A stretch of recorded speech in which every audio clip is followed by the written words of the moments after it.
નમસ્કાર. આજ આપણે આંગણવાડીમાં જે બાળકો માટે પેકેટ મળે છે બાલસખીના, એમાંથી એક વાનગી બનાવીશું. આ લોટ બાળકો માટે બહુ પૌષ્ટિક હોય છે, જેનાથી બાળકની હેલ્થ સારી રહે છે અને બાળકનું વજન પણ વધે છે. અને દરેકે આ લોટ બાળકોને ખવડાવવો એમના માટે હેલ્થ માટે સારો છે. તો આજે આપણે આમાંથી ભાખરવડી બનાવીશું. ભાખરવડી બનાવવા માટે આપણે અહીંયા 1 વાટકી ઘઉંનો લોટ, 1 વાટકી બાલશક્તિનો લોટ, થોડુંક બેસન, અજમો, આંબલીની ચટણી અને તેલ લીધેલ છે. આનાથી આપણે એનો લોટ બાંધીશું. અને આ બીજા મસાલા છે. આ મસાલો આપણે ભાખરવડીની અંદર જે ભરવા માટે મસાલો હોય છે એના માટે કરીશું. એના માટે આપણે મરચું,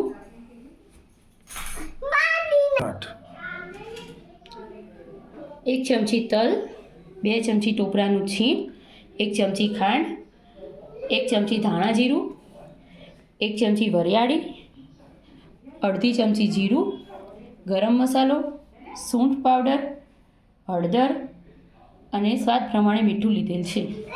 હવે આ બધી જ આ બધા જ મસાલાને આપણે લઈ મિક્સર ગ્રાઇન્ડરમાં ક્રશ કરી લઈશું.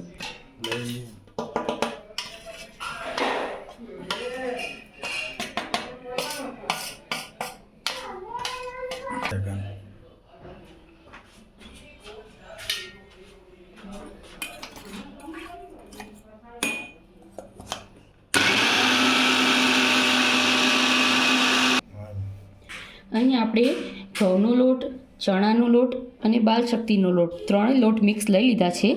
હવે એને આપણે મિક્સ કરી દઈશું. પછી તેમાં અજમો અને મીઠું ઉમેરીશું અને એમાં મોયણ માટે તેલ ઉમેરી દઈશું.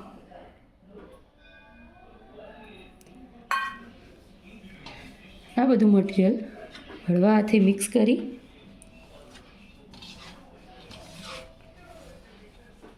સરસ લોટ બાંધી લઈશું.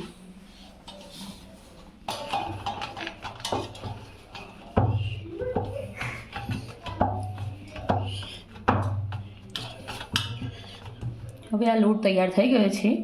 એને 10 મિનિટ રેસ્ટ આપીને પછી આપણે એમાંથી ભાખરવડી બનાવીશું. હવે થોડીવાર 10 મિનિટ લોટને રેસ્ટ આપ્યા પછી આપણે એના લોવા કરી મોટી રોટલી વણી લઈશું.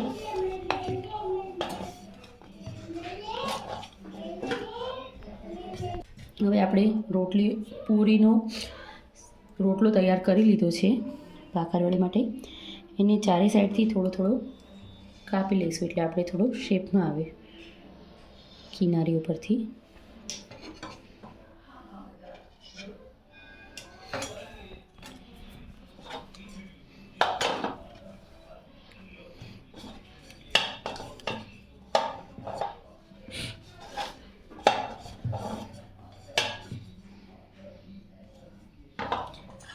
હવે એને વચ્ચેથી આપણે એના 2 ભાગ કરી લઈશું.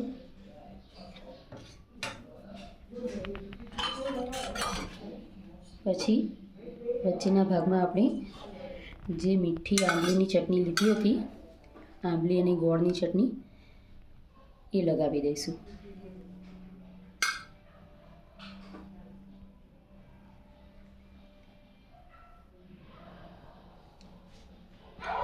કિનારી ઉપર આપણે નહીં લગાવીએ, કેમ કે પછી આપણને એનું રોલ વાળતા નહીં ફાવે.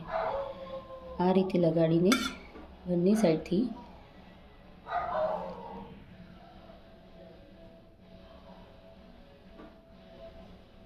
સરખી કરી લઈશું. પછી જે આપણે મસાલો બનાવ્યો હતો એ મસાલો જેટલા ભાગમાં ચટણી લગાવી છે એટલા ભાગમાં જ લગાવીશું. આ રીતે એને પાથરી લઈશું.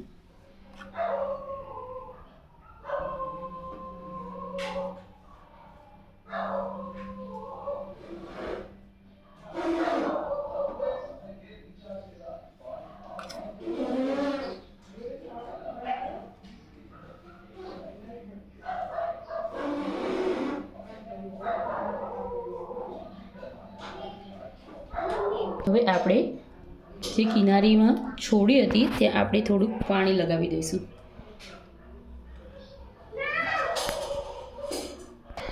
પાણી લગાવ્યા પછી આપણે એને આમ રોલ વાળી દઈશું દબાવીને. આ રીતે રોલ વાળતા જઈશું.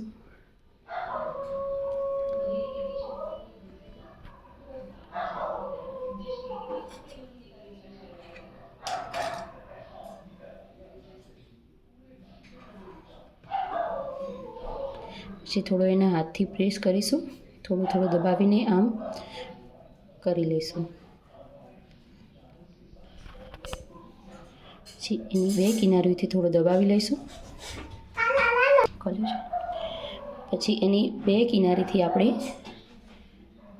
કાપી લઈશું. પછી એને થોડા અંતરે નાના ભાગમાં કટ કરી લઈશું.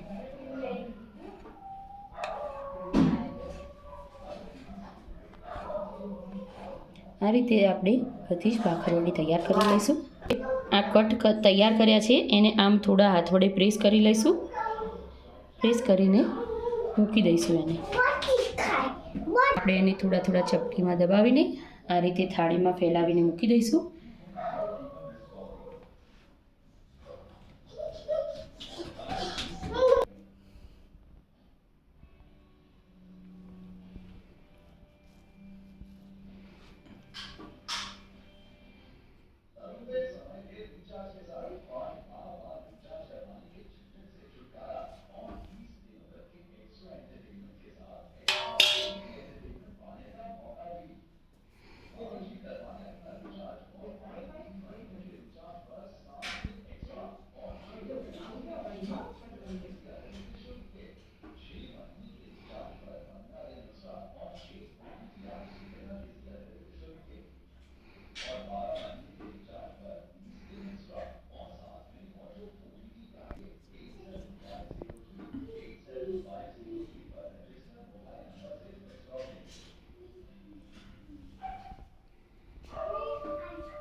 હવે આપણું તળવા માટે તેલ તૈયાર થઈ ગયું છે.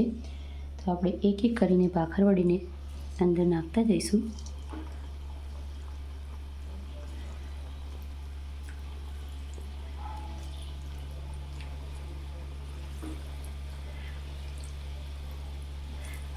મીડિયમ ફ્લેમ ઉપર એને ચડવા દઈશું.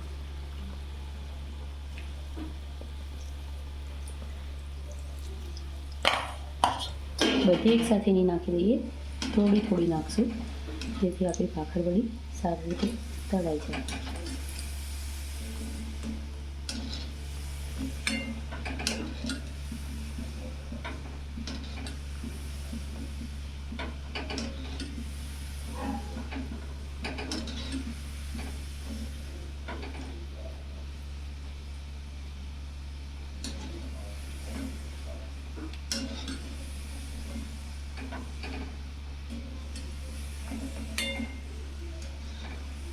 હવે આ રીતે આપણો ભાખરવડીનો કલર બદલાઈ જાય અને તળાઈ જાય પછી આપણે એને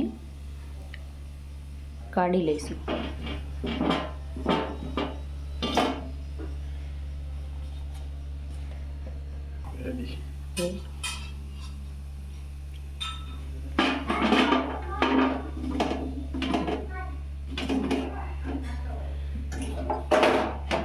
હવે આ રીતે આપણે બધી જ ભાખરવડી તૈયાર કરીને બાળકોને લંચ બોક્સમાં આપી શકીએ છીએ.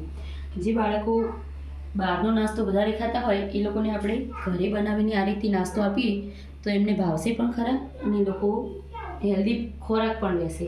Thank you.